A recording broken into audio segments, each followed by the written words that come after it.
welcome back to day 7 of Dream It, Do It. I'm so happy to be back here, face to camera, being able to talk to you after really feeling pretty rotten the last couple of days.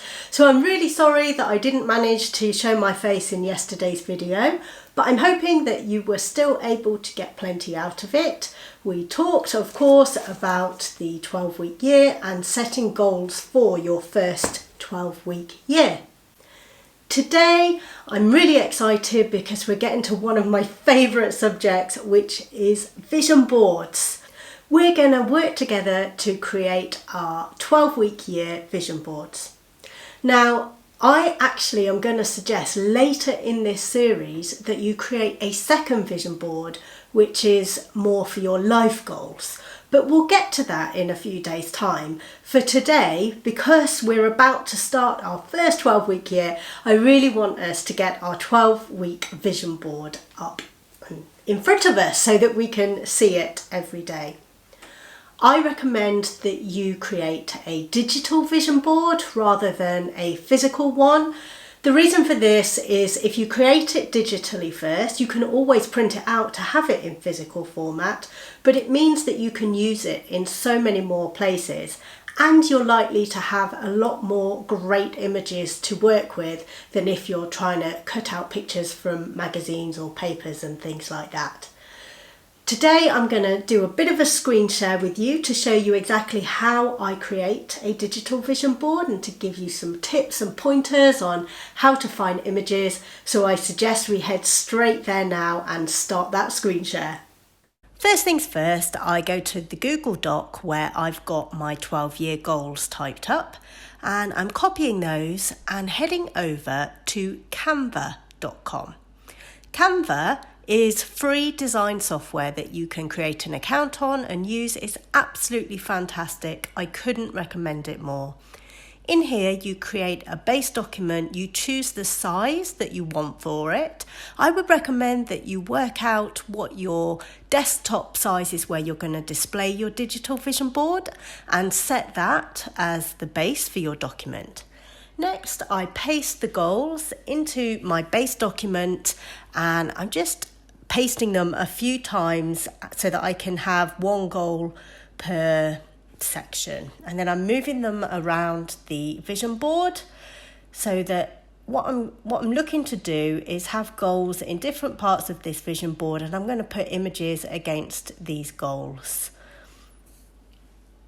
Next up, I head over to Google and I'm searching for copyright-free image sites. There's plenty of them. The first one that popped up for me today was Unsplash, so I headed there.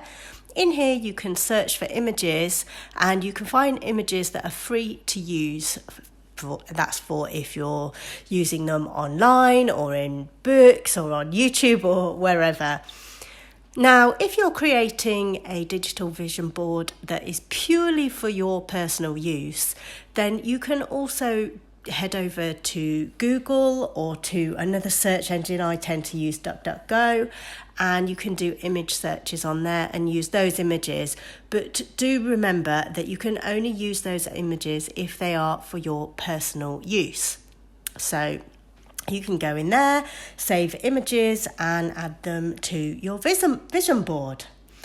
I just go in and I use the save image as function to save them in a folder where I keep all of the images that I plan to use.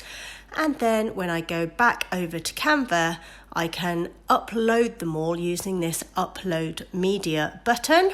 You can see there, I've just selected all of the images that I've pre-saved. And as they come into this upload section, as you click on them, then that's how you get them onto your actual board that you're creating. Once you've got the images there, it's really easy just to resize them, move them around and get them where you need them on your board. I like to layer them.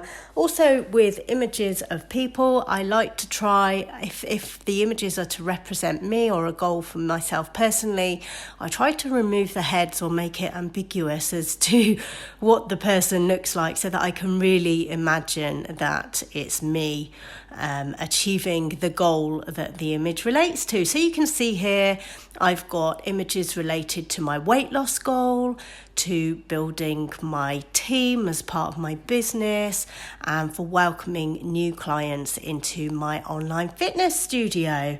I've also got some images on here because I'd like to get a new iPhone this year.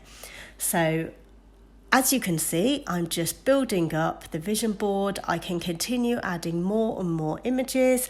I haven't done all sections today. I'm just giving you a bit of an example with this overview.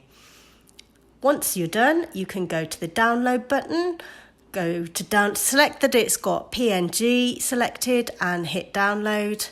And then the next bit is to save it to your backdrop on your computer. So on a Mac, you can go and do that under System Preferences and Display. You simply go in here and select your image, and there you go. It's on the background of my Mac. It's as simple as that. Well, that's all for day 7. I hope that you've found today's video really useful. If you've got any questions on how to use any of the things that I've shown you, or if you want to share your vision boards with me, drop your comments below, or you can email your vision board to Corinna@inspiringlifedesign.com. I would love to see it.